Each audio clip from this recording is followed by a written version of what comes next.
We are now in part 6 of the 2018 Northern Ontario Leaders Debate with commentary brought to you by yours truly, Michael Arana of the Arana Nation.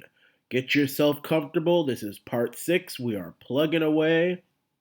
Things have already gotten interesting, and they are just about to get even more interesting. Let's go. Andrea, you say you're going to regulate gas. My friends, do you know what that's code for? $2 a liter gas.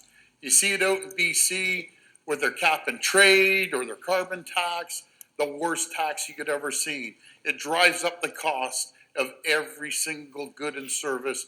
Everything you buy in the store is going up. $2 a liter gas. Mark my word. And not to mention, a carbon tax will simply drive businesses to other countries where they will spew even more carbon than they did in Ontario and in Canada, because Canada has very, very tough environmental regulations, tougher than other countries which have very weak environmental regulations. And I would rather those fossil fuel companies here in Canada so we can regulate them rather than go off to China where they will just mess up the environment 10 times worse. God forbid that ever happens. It You will are kill the not economy. kidding, Doug. We saw the disaster once the NDP got in, destroyed this province in 4 years, devastated it. 700,000. Who remembers when the NDP was in power in Ontario under Bob Rae? Hit the like button under this video if you remember those days. Jobs were lost. Taxes were going up. Businesses were closing. 300,000 businesses have already left. Manufacturing jobs have left. Under Kathleen Wynne, they're the same. Two different faces, same policies. Tax, tax, tax. Spend. I believe in putting money back into your pocket instead of the government. They think, both of them think they're smarter than everyone else. And the people of downtown Toronto will dictate to the rest of the province. Not happening under my watch. So let me just say, I know that the people in this room know their communities. You don't know and anything, what's Kathleen. needed. And so in terms of that ongoing dialogue, I agree it is extremely important, which is exactly why we have engaged in it. It's exactly why you have had the opportunity time after time to meet with us. And you know, when there is a decision made that's made based on evidence and is made based on the very best information we can get, and if there's an unintended consequence, and I'll give you a good example. You know, we brought in Bill 148. We are raising the minimum wage, but there was an unintended. I am so glad you brought up the minimum wage because I got something to tell you. Your stinking minimum wage cost me my job, fool. And then, by the way, anybody watching this video who even thinks about writing in the comment section, oh, that's what you get for supporting liberals, I will, if I could find you, I'd knock every tooth out of your mouth and throw them in the river and have you jump go get them. I never supported liberals, you idiot. Never. I knew the minimum wage was a bad idea from the start. I just made a video confirming it. You got a bunch of dummies over there saying, oh, well, why did you support the liberal? You fool, do you know me? I never supported the liberals. Why? Because you see a black person, you think I support the liberals? Fool, racist. But the minimum wage is a terrible idea. It costs a lot of people their hours, their jobs. Businesses can't afford it. I'm for a maximum wage whereby the minimum wage is linked to inflation and that's it. But you can't raise the minimum wage and introduce a carbon tax and raise taxes and have expensive hydro thanks to the Green Energy Act. Businesses can't afford it. They will cut our hours. They will throw us out of our jobs. It won't work. And it hasn't worked. It's actually made people poorer. Consequence on the impact of the statutory holiday regulations. Well, we're reversing that. As of July 1st, that piece of the Bill 148 is being reversed. We're going to go back to, as of July 1st, we're going to go back. I think the frustrating thing for Northerners is that they're always the unintended consequence. How many times have Northerners had to be the unintended consequence? It shouldn't be that way, Kathleen. It shouldn't be that way that Northerners are not taken into consideration in advance of policy changes coming. Because that's what the problem is. Too many times you're left with decisions that have been made down south, and they impact your communities in a way that are not even thought out by those decisions that Kathleen Wynne and the Liberals have made. You know, it's so funny how these three are on first name basis. Everybody's calling themselves by the first name. I was actually surprised that some feminist hasn't come out and said that Doug Ford is being sexist for calling Kathleen Wynne Kathleen or Andrew Horvath Andrew. You wait, that's going to happen. I think I just gave out an idea to those stupid feminists. Oh, gosh. Hit the like button if you think that's coming. And that's what's frustrating for you. That's what I hear you tell me all the time. And I do have to say to Mr. Ford, you might not know this, Mr. Ford, but gas can be as much as 10 or 15 cents more per liter in the north than it is in the south. And it spikes up on weekends, long weekends. But regulating's not going to help it, Your Andrea. carbon Regulating's not tax going to solve is going up. We see what's happening in BC. You're going to be gouged at the pump. That's why we don't have You're a going to be carbon gouged tax. at the pump. That's why we don't have a carbon tax. What do you mean that's why we don't have a carbon tax? What is this guy ringing the stupid bell for? Gosh and mercy, I'm going to take that bell and throw it out the window. But anyway, she's saying, oh, that's why we don't have a carbon tax. Yeah, we have cap and trade. And by the way, the Mac Daddy has made sure that the provinces have a carbon tax. That's why if Doug Ford wins and Jason Kenney wins in Alberta, we can team up with a Saskatchewan Premier Scott Moe and take the Mac Daddy to court and force and tell him to stop trying to force this carbon tax down our throat. Cap and trade is just as bad, if not worse, than a carbon tax. You know it. Next question. 4.5 cents already. 4.5 cents already. That bell. Ladies and gentlemen, next question. That bell. What the hell? I'd have taken that. Northern Ontario is facing a combination of a declining Whoever rang that bell deserves a thug life. aging population. While the Indigenous population is young and growing, we still need to attract people to the north to maintain employment and enhance opportunities. Minister Baines of Industry Canada said recently in Thunder Bay that the Atlantic immigration pilot is a model that should be considered for the north. Don't you guys, this guy looks sketchy. What's he doing? He looks like a mafia man or something. He looks like he's ready to take down my man with the bow tie. What is your position on a northern and rural regional immigration nominee pilot? Would your government support the province participating in such a pilot? Starting with Ms. Let's rewind that nominee question. pilot. What is your position on a northern and rural regional immigration nominee pilot? Would your government support the province participating in such a pilot? Starting with Ms. Wynne.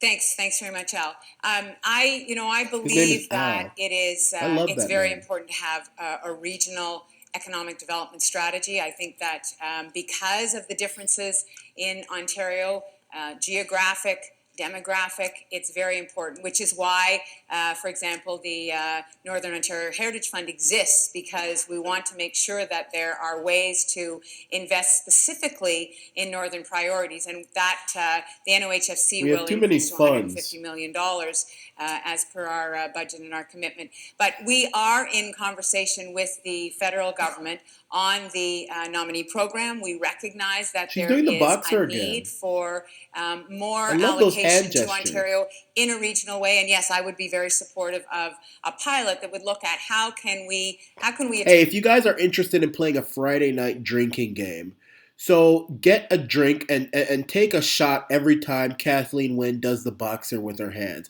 Every time she does that boxing move with her hands, take a good old shot with your alcohol or something. And same with Andrea too. You will be plastered.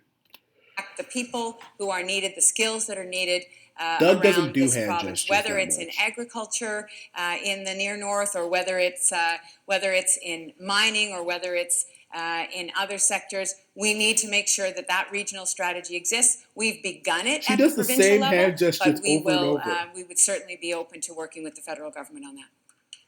Thank you, Ms. Horvath. Thanks, Nobody Al. claps for Absolutely, and in Kathleen. fact, I don't know why that hasn't already been undertaken. It's been a long time that this government's been in office, and these things should have already been addressed. And so yes, straight up, yes, we would absolutely be looking at working with you to put a pilot project in place, and then to, if it's working, expand it. But look, we need communities that also are able to sustain families over time. I mean, we see a Liberal government that's cut health care, that's cut services, that got rid of the Northlander, that's standing by where we're about to lose a short rail line between Sault Ste. Marie and Sudbury called the Huron Central Railway. I mean, we need infrastructure, whether it's schools staying open in your community so that those people that come are able to have education for their kids, healthcare for their families, or whether it's making sure that we can move, goods around and keep the economy going. Saw the Liberal government basically give away a public communications company on a very short price, and now we have communities around the Sudbury area that are not only not able to get broadband, but not able to get cell service anymore. What? These are the kinds of investments. So you mean you got a lot of people up north who can't listen to the Arana Nation? That is a shame.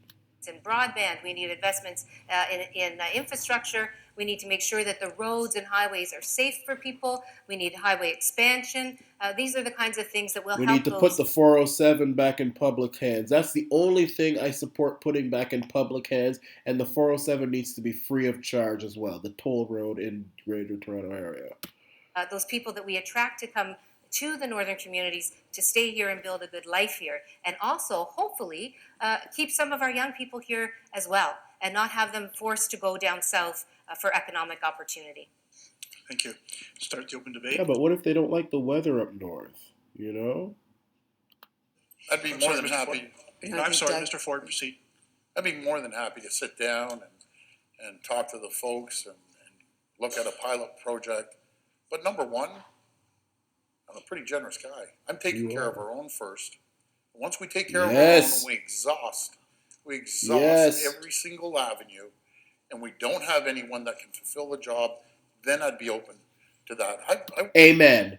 There is nothing that anybody can say or do that will dissuade me from voting for Doug Ford. That is the line of the night. He will take care of our own first, and then once there's nobody to get the job, then we can get other people. Amen. Amen. Hit the like button if you think that was the quote of the night. Across the north, and I've talked to small business owners, and 85% of the people that are employed up here are employed by small business owners. They're telling me that this Bill 148 is absolutely... We need to get rid of temporary foreign workers as well, and only until every Ontarian has a job, then we get them back. Absolutely killing them every single place I go to. I had to lay off 4 people. I had to lay off 3 people. Guess what the total is? The total is 60,000 people have lost their jobs. Young people aren't coming back. They're leaving their homes. They aren't coming back to the north. We have an opportunity. And you see, you got a lot of young people on welfare too, and people say, oh, well, they don't want to do those jobs. Well, it's simple. You tell them, hey, there's a job where you can pick grapes or clean toilets or whatever. You're on welfare. That's a job. We will force the company to hire you. And if they, put you in front of the employment list, and if you don't accept the job, we'll just take your welfare away. It's as simple as that.